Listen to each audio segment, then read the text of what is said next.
마스터급 사람에서 최고봉이라면은 2,500점 정도 돼요. 네?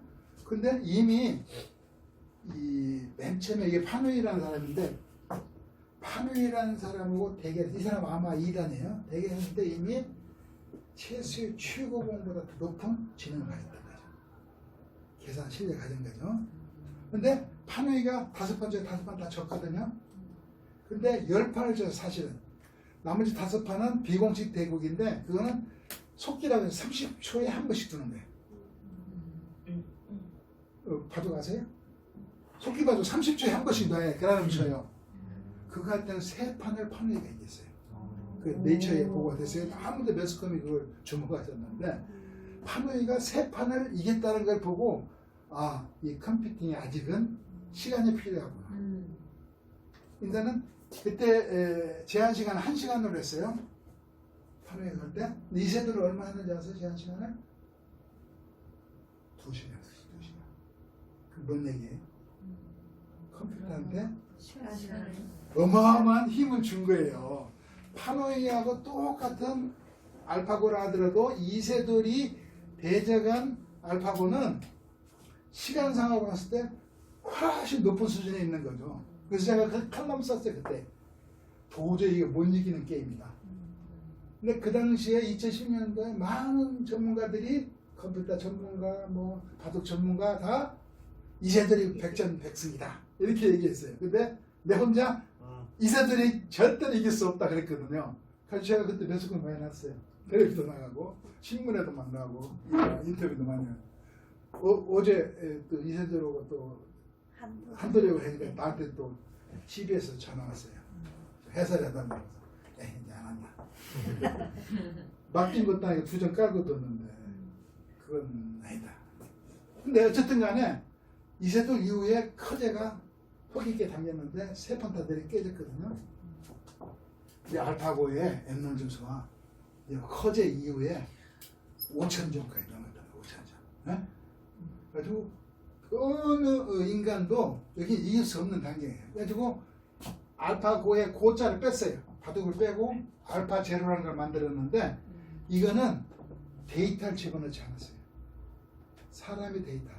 그 전까지는 사람들이 바둑둔 데이터를 잔뜩 수백만 데이터를 가지고 학습시켰잖아요. 그리고 그 컴퓨터끼리 진짜 서로 대결해가지고 그걸 또 학습시키고 이렇게 했는데, 아예 머리 없는 그냥 알고리즘만 있는 컴퓨터를 만들어가지고 둘이 게임을 시킨 거예요. 이게 처음에는 어떻게 되겠어요? 아무것도 모르니까 엉터리 있겠죠? 근데 놀랍게도 보세요. 100번 만에, 사우선스니까 10만 번 만에 이미 최고수 사람을 되는 거예요. 이게 녹색이 사람이에요. 네? 녹색이 사람 수준이에요. 요게 장기, 일본 장기, 이게 2, 3번 만에, 12만 번 정도. 바둑은 10만 번 만에 옛날에 이세돌을 이긴 거나 커제를 이긴 거 다 능가해버렸다. 그리고 어떤 일이 일어났어요? 더 이상 실력이 늘어나지 않는 구간이 있죠. 아무리 더 컴퓨터끼리 이제 해도 더 이상 수가 없는 거죠. 그래서 구글의 딥마인드가 이제 더 이상 알파고는, 알파제로는 게임에선 은퇴합니다. 어? 반상 게임은. 그리고 어디로 덤볐냐면은 이게 뭐야? 그 그림 가지고 하는 거. 갑자기 생각이 안 나요. 뒤에 나와요. 인공지능의 발달이 이전에도 체스도 하고 제어파드라고 퀴즈 프로그램 했잖아요. 그런데 여기까지는 여기하고 달라요.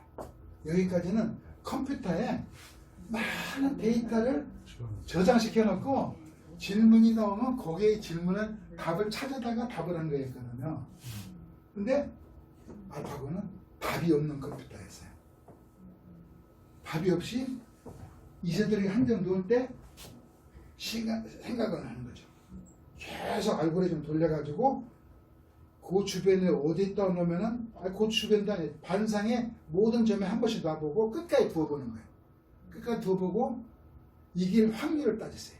이길 확률이 50%, 60%, 70% 높을수록 거기다 넣는 거예요. 어? 근데 네 번째 판에 어떤 일이 벌어졌어요? 78수 만에 이세돌이가 괴물 같은 수를 썼다고 하잖아요. 알파고가 78수를 딱 보더니 이길 확률을 계산하기 시작했죠. 어떻게 됐어요? 이길 확률이 없는 거야. 반상의 어느 점에 둬도 50% 이상 확률이 안 나온 거야. 그러니까 알파고가 그다음부터 헛수를 쓰기 시작한 거야. 뭐 이게 바둑 두는 사람 아시겠지만 맨 바닥줄 있잖아. 1점. 거기다 도는 게 아니거든요. 근데 걔가 그런 데다 뒀다. 세 순간, 네 순간. 전혀 인간이 이해할 수 없는 엉터리 같은 소리를 계속 주거든요. 그리고 져버렸어요. 그게 인공지능 바둑 프로그램의 치명적인 결함이에요. 논리에 얘기해가지고 막 계산하지만 어느 순간 그게 안 된다 싶으면 포기를 해요. 사람 어때요? 계산을 해봐도 내가 칠 것 같아도 끝까지 버티잖아요. 상대가 실수할 때까지 기다리잖아요. 컴퓨터는 실수할 때까지 기다리는 기술이 없어. 그래서 이세돌이가 마지막 승자가 됐잖아요. 뭐 오늘 어떻게 되는지 모르겠는데 오늘 봤는데 한돌이가 이세돌한테 진 거는 한돌이가 알파고보다 훨씬 알고리즘이 안 좋다는 거죠. 안 좋다는 게. 아직은 우리나라 인공지능 기술이 영국의 딥마인드 수준에 못 미친다. 이렇게 봐야 돼요. 자, 인공지능의 진화가 비서 역할을 하는 거예요. 지금부터는 사람이 어떤 결정할 때 얘가 옆에서 코멘트를 해줘요. 야, 내가 이런 일이 닥쳤어. 어떻게 했으면 좋을까? 라면 지가 와서 알아서 아는지 아는 거예요. 그 다음에 그걸 지나면은 이세돌이 졌대요. 불개패 했대. 한 맞대죠. 엉터리 소리 좀 웃겨가지고. 그 다음엔 증강이야. 이세돌이. 사람의 두뇌를 보완하는. 근데 내가 이거 잘하니까 네가 잘하는 건 네가 하고 내가 잘하는 건 내가 해가지고 같이 협업하자 라는 게 이제 증강이에요. 증강의 인공지능. 그리고 그 다음에는 이제 인공지능이 다 하는 거지. 자율. 아이 네가 알아서 해 라는 단계. 아직 그런 단계에 가려면 아주 논리 정연하고 알고리즘이 명확한 것만 가능한 거예요. 신뢰 교관이 99%인 것만 그게 가능한 거죠. 인면모호한 것은 안 돼요. 그러면 컴퓨터가 알고리즘을 스스로 만들어요? 만들어요. 그 중요한 얘기 하셨어요. 컴퓨터는 스스로 알고리즘을 만들지도 못하고 스스로 목표를 세우지도 못하고 스스로 방법을 만들지도 못해요. 네? 해결만 하고 만드는 거. 그렇죠. 만들어 놓은 알고리즘 속에서 목표를 주면은 그 목표에 예를 들어서 바둑에서 이겨라 하면은 이기는 방법만 찾는 거죠. 네? 져라 하면 지는 방법만 찾고. 문제를 만들고. 거기가 기계 한계예요. 아시죠? 네. 근데 학습을 한다고 그랬잖아요. 예. 근데 그 알고리즘도 학습을 통해서 하는 거예요. 학습이라는 건 데이터를 소팅하는 거지 알고리즘을 새로 붙이는 게 아니에요. 네? 그럼 AI가 진화한다는 말은 AI 지원한다는 얘기는 속도? 네? 속도만 말하는 지배한다고? 진화. 진화. 아까 그 얘기 있잖아요.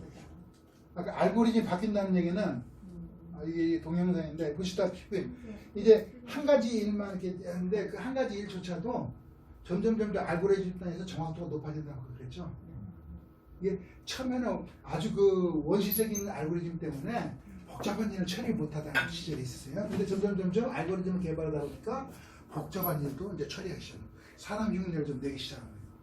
처음에는 어린애 같은 일을 했는데 나중에는 막 전문가 같은 일을 하잖아요. 그게 대표적인 게 알파고예요. 응? 알고리즘 진화하기 때문에 그런 거예요. 이 알고리즘이 진화했다는 거는 사람이 새로운 알고리즘을 만들어서 그렇죠. 컴퓨터가 만든 게 아니고 기술이 사람이 만든 거예요. 좋아졌다는 그렇죠.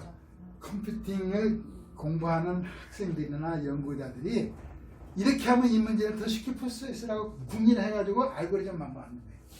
아까 동그라미 막 여러 가지 도표 그랬잖아요. 그게 새로운 알고리즘의 구조도예요. 네?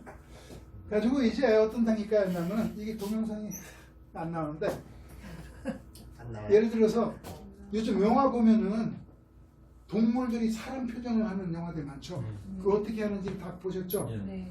이렇게 뒤에다가 파란 맞추고 사람 표정은 전부 점으로 컴퓨터에 입력해가지고 그걸 동물에 씌우는 거거든요. 마찬가지로 저하고 똑같은 컴퓨터 버추얼 이순정을 만들 수 있다고요. 어떻게? 내 사진 있잖아요. 그 다음에 내가 이렇게 표정 쓰는 거, 말하는 억양, 그 톤 이런 거 다 인공지능으로 다 만들 수 있거든요. 지금은. 그래서 그거를 내가 갖고 있는 이미지에다가 넣으시오. 그럼 어떻게 될까? 컴퓨터 상에서 내가 하지 않은 말, 내가 하지 않은 표정으로 전혀 다른 텍스트를 막 얘기하게 되거든요. 그게 딥페이크란 말 들어보셨어요? 거짓말 동영상. 네? 아, 들어봤다. 맞아. 그 사람 목소리도 가능해요. 얼굴 표정 다 가능해요. 그래서 이게 어디다 쓰이냐면은 그 AS 있잖아요. 지금은 음성으로 하죠. 그래가지고 보면 이게 컴퓨터인지 사람인지 대강 알 수 있어요. 네? 근데 앞으로는 그 기업의 홈페이지에 딱 가거나 휴대폰을 딱 하면은 실제로 유명한 이영애, 예를 들어서 이영애가 툭 튀어나와가지고 이영애 표정으로 말로 응대를 해준다. 그럼 어때? 기분이 좀? 남자는 뭐 남자 영화배우 누가 있어? 정우성. 가능하잖아요. 그러니까 나한테 질문하는 사람이 남자인지 여자인지 알면은 정우성을 내놓을 수도 있고 이영애를 내놓을 수 있겠죠. 김보경도 나와. 네? 김보경. 김보경. 그런 시대가 온다고요. 그럼 얼마나 기쁘겠어요. 서비스 받는 게. 그런 걸 먼저 채용하는 회사가 시장은 쓰겠죠. 그러니까 누가 더 높은 인공지능 기술을 채용하느냐에 따라서 이제 전혀 다른 경쟁 구도가 되네요. 이게 버추얼 휴먼을 만드는 동영상인데 지금 그거 보이나요? 보일 수 있으면 딱 좋아. 어디서 이거 그대로 인터넷에서 한번 해보시죠. 그냥 유튜브 한번 틀어보세요. 이걸 일부만 잘랐는데 이게 나중에 합시다. 방해가 되는 나중에 하시죠. 자, 그러다 보니까 이제 중요한 걸 여기서 개념을 잡아야 돼요. 빅데이터 학습형 인공지능. 인공지능 지금까지 얘기한 거는 인공지능은 데이터가 있어야 돼요, 없어야 돼요? 아까 컴퓨터끼리 바둑을 뒀다 하더라도 걔들이 만든 게 뭐예요? 알고리즘을 만들었나요? 데이터를 가장 좋은 수를 찾아낸 거거든요. 바둑의 정석을 인간이 만든 것뿐만이 아니라 컴퓨터가 만든 정석을 만든 거죠. 이런 경우 이렇게, 이런 경우 이렇게 모든 가능수를 다 써본 거죠. 그게 컴퓨터 알고리즘이에요.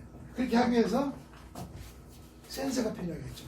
데이터를 모으려면 센서가 컴퓨터가 필요한 거예요. 오감같이. 그 다음에 그것을 학습해가지고 추론을 할 수 있어요. 추론. 알고리즘이 필요한 거죠. 어떤 목적을 위해서 그 데이터를 활용한다는 거죠. 그 목적을 위해서 학습하는 거예요. 그 다음에 학습됐으면 어떻게 해야 돼요? 행동, 실행을 해야죠. 그게 바로 인공지능이에요. 감지하고 학습하고 생각하고 행동하는 네 가지 구성 요소로 이 중에 하나만 빠져도 작동이 안 되는 거죠. 네? 근데 저 기본의 가장 기본 알고리즘은 인간이 입력해요. 그럼. 그래서 오늘 인공지능 바둑 했잖아요. 인공지능 바둑이 지난 10월 달에 대회를 했어요. 한들에 3위를 했어. NHA 만드는데 1등은 파인아트. 중국의 텐센트가 만든 게 지금 잘 써요. 공개가 안 돼 있어요. 그러니까 중국의 지금 프로 바둑 선수들은 다 이것까지 공부해요. 그러니까 중국 바둑 선수들이 요즘 세졌어요. 요즘 세졌어요. 골락시도 역시 칭화대가 만든 건데 써요. 우리나라는 뭐 바둑이 뭐 돌바람 이런 게 있는데 처음에는 좋았는데 요즘은 좀 순위가 내리고 이제 제이나 골락시한테 지금 지고 있어요. 그래서 오늘 한두리가 이세돌이고 어제 졌잖아요. 다시 말하지만 인공지능 바둑의 맹점은 오류가 있다는 거예요. 오류가. 상대가 예상치 못한 점수를 쳐보면은 이런 얘기하는 당황해가지고 잘 못해. 그래가지고 얘네들 100점 100승 하는 게 아니고 가끔 져요. 나오면 그러니까 승률로 봤을 때 얘네들이 센 거지 사실은 그죠? 절대 돼 있어. 어서 이세들한테 진 이유도 그렇고, 그리고 지금은 프로 기사들 9단 뭐 8단 이런 사람들이 다 2점씩 두고 그래요. 2점씩. 이게 이제 좀 있으면 3점, 4점까지 올라갈 수도 있어요. 왜 다 싫어해요? 네, 좀 그래요. 왜 서구는 다들 미국이 바둑이- 바둑은 우리 동양에서밖에 안 우리가 해요. 우리가 잘 그러니까 딥마인드 은퇴식입니다. 다만 바둑이를 한 이유는 아까 저 앞에 나왔지만은 바둑 다음에 그 단계에 포커, 그 다음에 스타크래프트 있거든요. 이런 거는 바둑보다 더 어려워요. 그리고 지금 딥마인드가 스타크래프트까지 점령했거든요. 네? 그리고 아까 그 포커 게임에 이긴 거 리버라투스라는 그 인공지능은 미 국방성이 무기 전투를 워게임이라고 있잖아요. 워게임. 워게임에 인공지능을 좀 쓰고 있어요.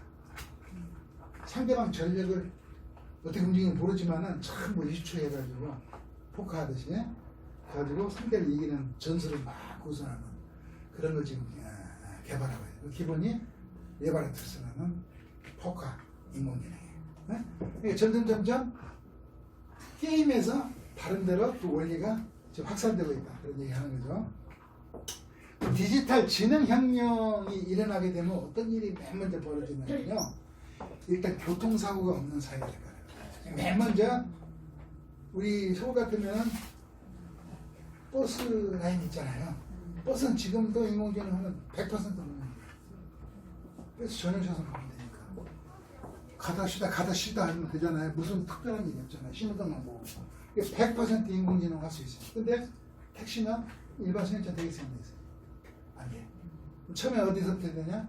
교통 신호가 있는데, 그 다음에 센서들이 바뀌는데, 그 되고 점점 이제 센서가 없어도 카메라로 앞을 전방을 보면서 점점 이제 자기 가는 영역을 이제 그려가면서 가는 그런 시대예요. 근데 100% 완전 자율주행은 아직은 힘들다. 모든 사람이 보고 있어요. 저도 그렇게 보는데 그 이유는 그래서 도로 표지판도 없고 높낮이도 울퉁불퉁하고, 응? 그 다음 뭐가 나타날지도 모르고 우선 서서히 가면 되겠죠. 그 맨 처음에 그 자율자동차가 라스베가스 쇼에 등장한 게 3년 전인가 근데 벤츠가 그때 몇 킬로로 왔냐면요 40킬로로 왔어요. 속도. 이 40킬로면 귀여운 거잖아요. 학교 앞에하고 똑같은 거죠. 탈탈탈탈탈 와서 무인 카메라, 무인 운전한 거죠. 그리고 막 여러 젖히고 막 거기서 뭐 포도주도 마시고 막 쇼를 다 했다. 근데 실제로는 안 돼요. 뭐 100km 우리 얼마 달려요? 심지어 뭐 150, 160 달리는 사람 많아요. 그죠? 무조건 죽습니다. 테슬라 자동차 무인 운전한다고 막 달리다가 호기 있게 달리다가 죽는 사람 있잖아요. 저희가 한 70대 때도 안 될 것 같아요. 제가 볼 때 위험합니다. 그 얘기도 할 거예요. 자, 교통사고 없는 사회. 그럼 사망이 많이 줄어들 거다. 인적 오류가 많이 줄어드니까. 그 다음에 의료사고가 없어질 거다. 의료사고가. 지금요, 주치의를 누구를 만나야 되나요? 생명이 왔다 갔다 해요. 아세요? 아세요? 맞아요. 왜 4대 병원에 뭐예요? 거기가 가면은 사망률이 높아지기 때문에 모이는 거예요. 그거 다 알아요, 사람들이. 응? 몬트리 같은 그 의사 만나면 막 수술을 해가지고 막 허리를 막 쑤시기도 하고 막 무릎을 교체하기도 막 그러거든요. 근데 의사만 잘 만들면은 그렇게 안 하고도 병을 고칠 수 있는 게 많거든요. 막 수술을 심지어 막 했는데 보니까 진단이 잘못되고 그대로 덮어버리는 거예요. 있어요, 그런 게. 죽었어요. 의료사고 나면요, 의사 책임 안 돼요. 죽은 사람은 뭐 그래요. 근데 이제 그게 없어질 거다. 왜? 의사가 똑똑해지기 때문에. 많은 데이터가 학습한 걸 이제 돌팔이 의사도 보게 돼요. 시골의 의사도 보게 돼요. 5G 스마트폰을 갖게 되는 거랑 똑같아. 네? 그렇게 되면은 그런 위험이 점점 줄어들어요. 네? 그 다음에 식품 산업이 자동화돼. 지금은 음식물이 얼마나 많이 버려져요. 근데 그 데이터만 잘 소팅하면요, 그날 팔릴 수 있는 양을 지우면 안 와요.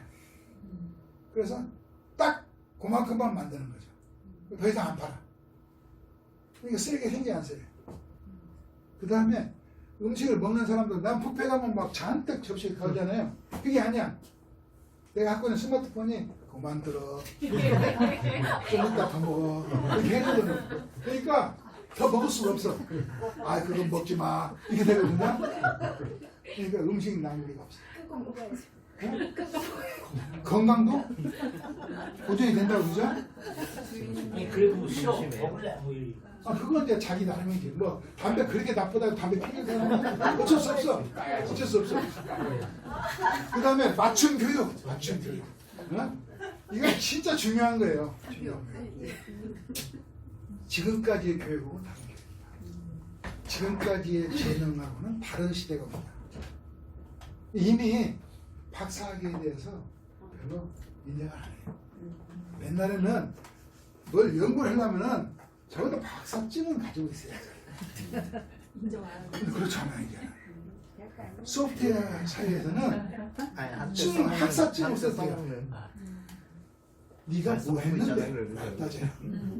대표적인 예가 구글이 알파고를 이렇게 아까 포기했다 했잖아요. 이제 은퇴했다고 알고리즘을 다 공개를 했어요. 집합에다가. 그러니까 많은 소프트웨어 엔지니어들이 그걸 복제를 했어요.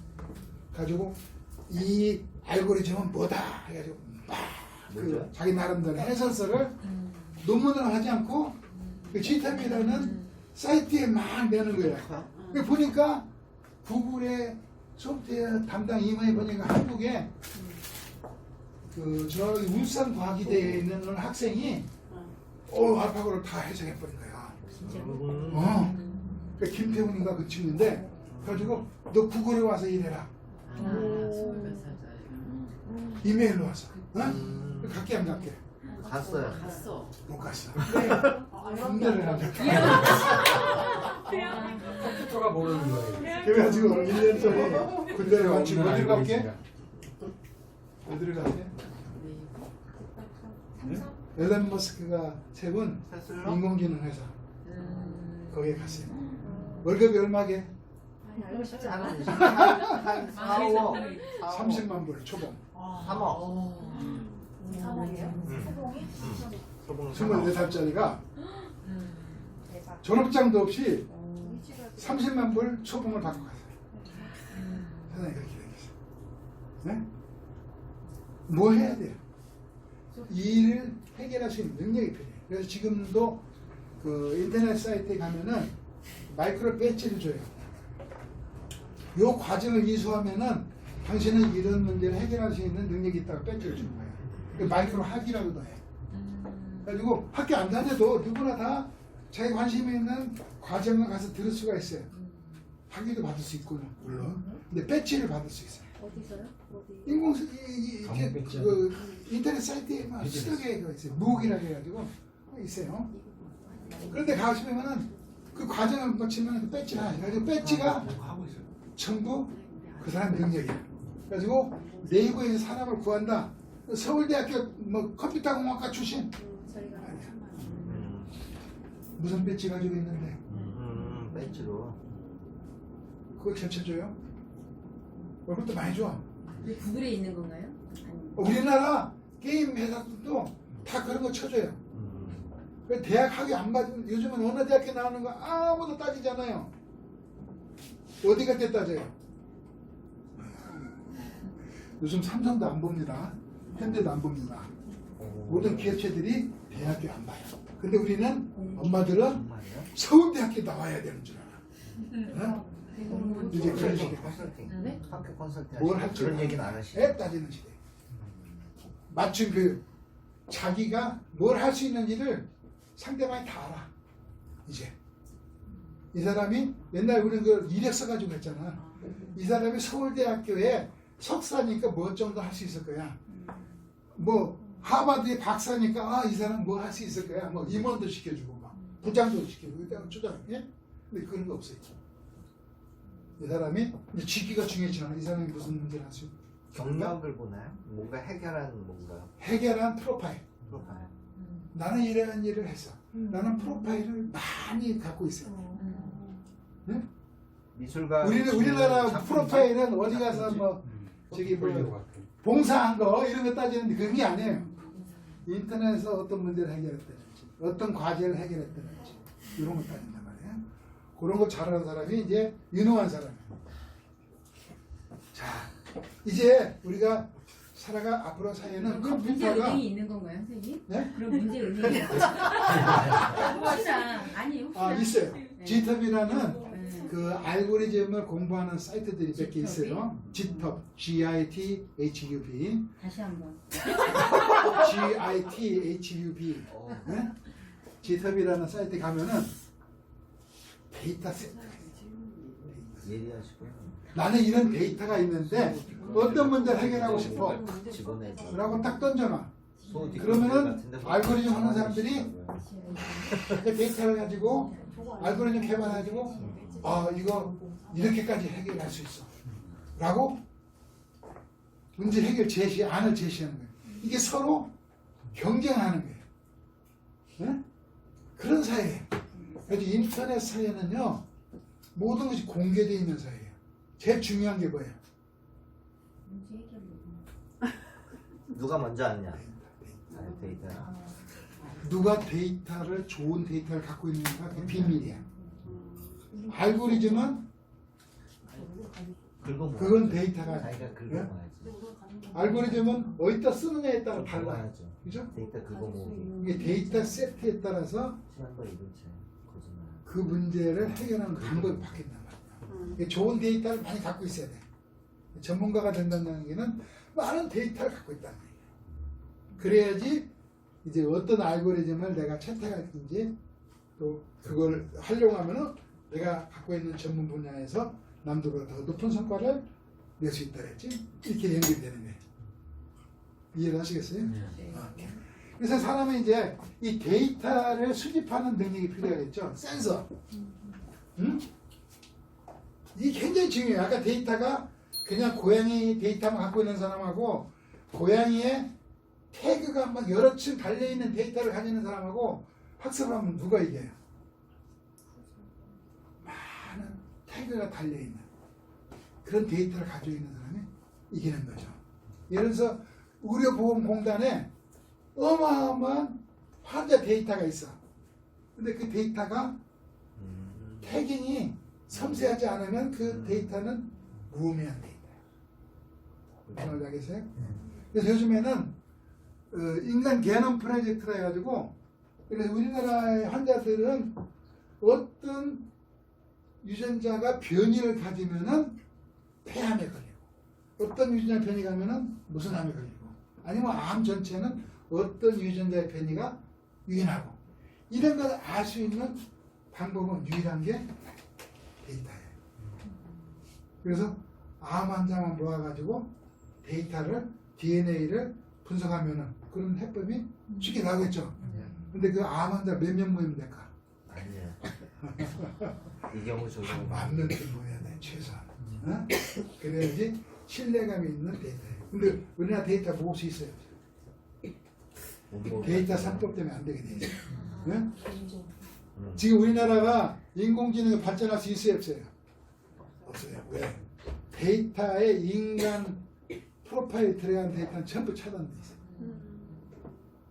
근데 사실은 우리가 가장 인공지능 혜택을 받을 수 있는 데이터가 뭐냐면 나의 정보가 들어있는 데이터예요. 그래 나의 건강에도 이르고 나의 여러 가지 삶의 기계가 될 수 있어요. 근데 언젠가는 그게 풀리겠죠. 그죠? AI 국가 전략이라는 걸 엊그저께 발표했잖아요. 거기 제일 중요한 게 데이터인데 아직도 멀었어. 거기서 생각하는 수준은 태그가 안 달린 데이터. 근데 지금까지 얘기했듯이 우리는 태그가 너덜너덜 달려있는 데이터가 필요해요. 아주 정밀한 데이터. 그런 데이터가 있으면은 컴퓨터를 신뢰할 수 있는 단계까지 우리가 갈 수 있다는 거죠. 근데 그게 이제 어렵죠. 이 데이터 참 어려워요. 그 다음에 이제 컴퓨팅 속도거든요.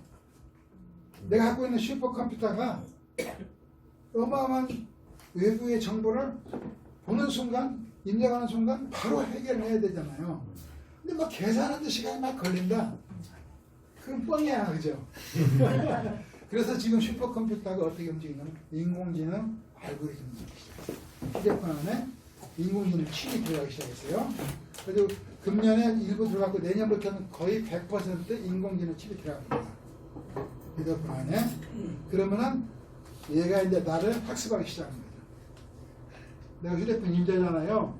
내가 뭐 승인하잖아요. 뭣도 오케이, 그것도 오케이, 오케이 하면은 막 승인하기 시작하면은 이게 전부 나를 학습하기 시작해요. 내가 돈을 얼마 쓰고 있고, 어디를 왔다 갔다 하고, 누구를 만나고, 내가 어떤 때 어떤 행동을 하고, 뛰고, 뭐 걸고, 뭐 이런 게 모든 거 있잖아요.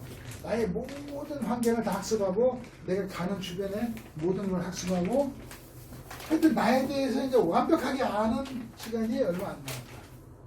그러면 어떤 효과가 있느냐? 나한테 이제 빚을 받는 거예요. 응? 나도 미처 모르는 아이디어를 얘가 주기 시작하는 거예요. 이해하시겠어요? 그런 시대가 2020년. 네? 사물 안에 컴퓨터가 들어갈 시대예요. 컴퓨터가 어느 정도까지 작아졌냐면요. 1mm, 1mm 직각에 그 안에 메모리, CPU, 통신칩 다 들어가요. 그래가지고 접사 하나보다 적은 컴퓨터를 어디다 놔요? 옷에도 넣을 수 있고, 신발 안에도 넣을 수 있고, 카메라 안에도 넣을 수 있고, 뭐 지붕에도 집어넣을 수 있고, 등 안에도 넣을 수 있고, 마이크 안에도 넣을 수 있고, 다 넣을 수 있겠죠. 그러면 걔들이 이제 자기가 하는 펑션이 있잖아요. 그 펑션에 알맞는 데이터들을 수집해가지고 학습해요. 예를 들어서 내가 마이크를 들고 있다면은 내 목소리의 높낮이를 여러분들이 듣기 좋은 수준까지 자기가 조절해가 스피커에서 내주는 거죠. 어? 나는 그냥 하는데 지가 알아서. 그런 시대가 온다. 그래서 이 집안에 사람이 얼마 모이냐에 따라서 온도를 가지고 켜져가 에어컨이든 뭐 히터든 자동 조절하는 거예요. 사람이 켜고 끄는 게 아니에요. 스스로 사물이 알아서 서비스해주는 사물지능 서비스 시대가 온다. 네? 그리고 그게 이제 컴퓨터하고 소통하는 거예요. 그러다 보면은 이제 사람이 뭐 할 거야? 뭐 할 거야, 사람이? 중요한 거 다 컴퓨터가 한대잖아, 그죠? 어? 그럼 사람은 허드레 일을 하는 섀도우워크가 되는 게 아니야? 라는 걱정을 하는 거죠. 그런데 많은 분석 보고서 앞으로 50%는 이제 지금 하는 일의 한 50%는 컴퓨터가 한다. 어쩌면 그거 더 컴퓨터가 해낼 수도 있다. 그럼 사람 뭐 해야 될까? 라는 의문을 자꾸 갖게 되는 거예요. 여러분들 마찬가지로 자녀들이 막 열심히 공부하잖아요. 공부하는데 이미 그 학생이 학교 졸업할 때는 그 정보는 없는 정보. 뭐 원리를 알아야 된다고? 원리는 컴퓨터가 더 잘하는데. 그러니까 학교에서 생활하는 시간이 어쩌면은 제대로 하지 않으면은 허송생활하는 시간이에요. 그냥 파리파리한 시간을 허송생활하게 된다. 그래서 잘해야 된다. 앞으로는. 그냥 옛날 같지 않다. 그냥 졸업하고 뭐 학위증 받으면 끝나는 시대가 아니다. 자기 설계를 새로 해야 된다. 근데 지금까지 컴퓨터 누가 만들었어요? 사람이 만들었어요. 그 사람이 만능이 아니잖아요. 그죠? 사람이 한계가 있어. 우리는 생물학적 한계가 우선 세상을 보는 오감 수단이 있잖아요. 눈, 코, 귀, 입 뭐 다 있지. 우리가 눈으로 본다. 눈으로 보는 파장은 가시광선이에요. 그죠? 가시광선은 350나노에서 700나노미터 파장만 보여요. 근데 그보다 파장이 길거나 파장이 짧으면 못 봐요. 근데 동물들은 사람이 못 보는 걸 보기도 해요.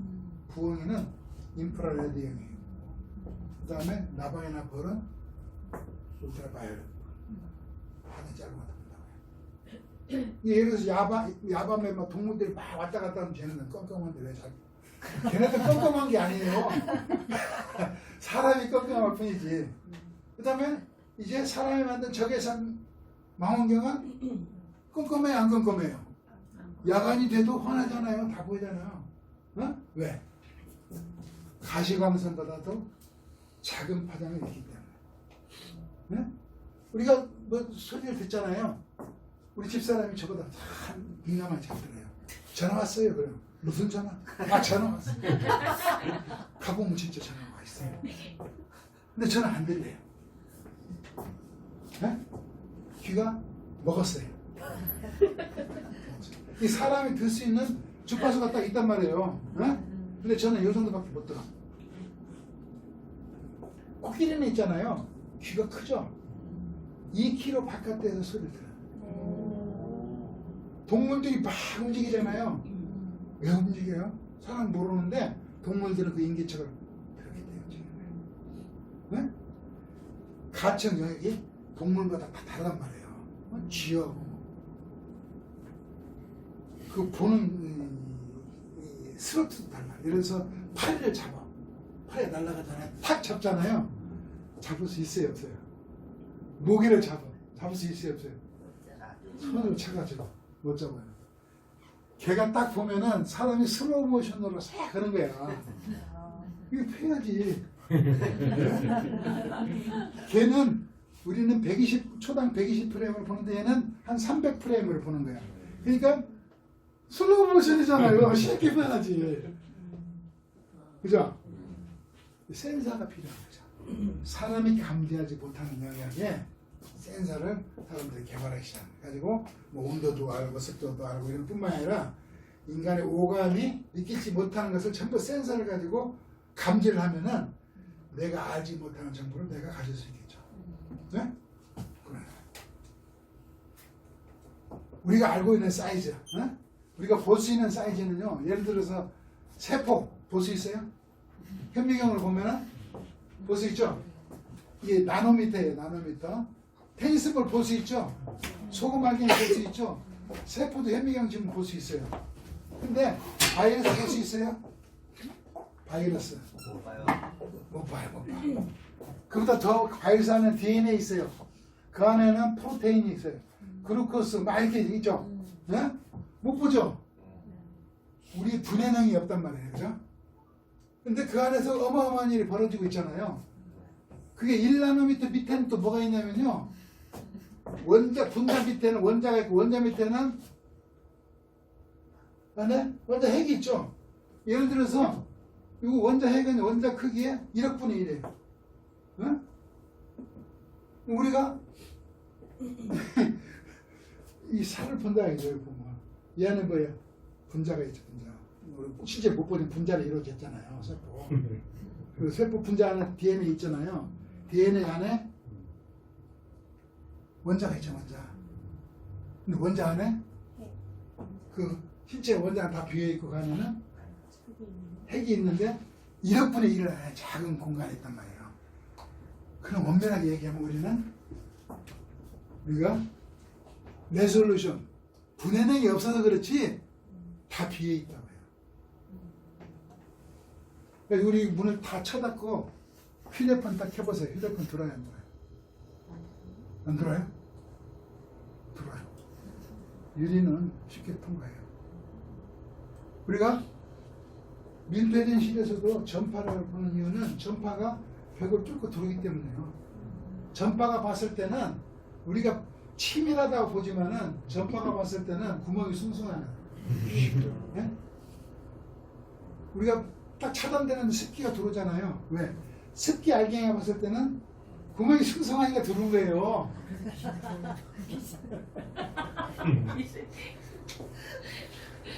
자, 이 우리가 알고 있는 세계 그 밑에는 또 원자 핵이 있는 거, 핵 안에는 또 그거에 만분의 10만 분의 1억 분의 1 뭐 쿼크니 뭐 이런 거. 그 중에 전자도 하나예요. 이 원자 주위에 전자가 돌고 있지만은 전자가 어디 있는지 모르잖아요. 응? 그냥 그걸 하나 덩어리를 볼 뿐이에요. 다시 말해서 우리 눈이 볼 수 있는 레솔루션은 딱 1mm예요. 1mm. 1mm도 작은 것은 구분을 못해.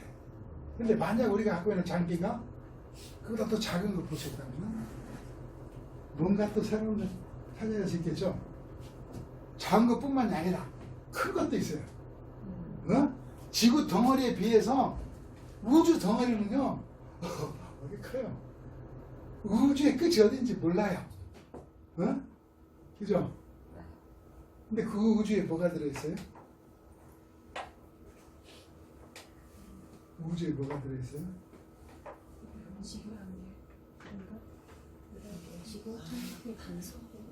진공이라고 하죠. 그죠? 공기가 없는 데라네. 근데 진공이면 아무것도 없는 거냐? 아니에요.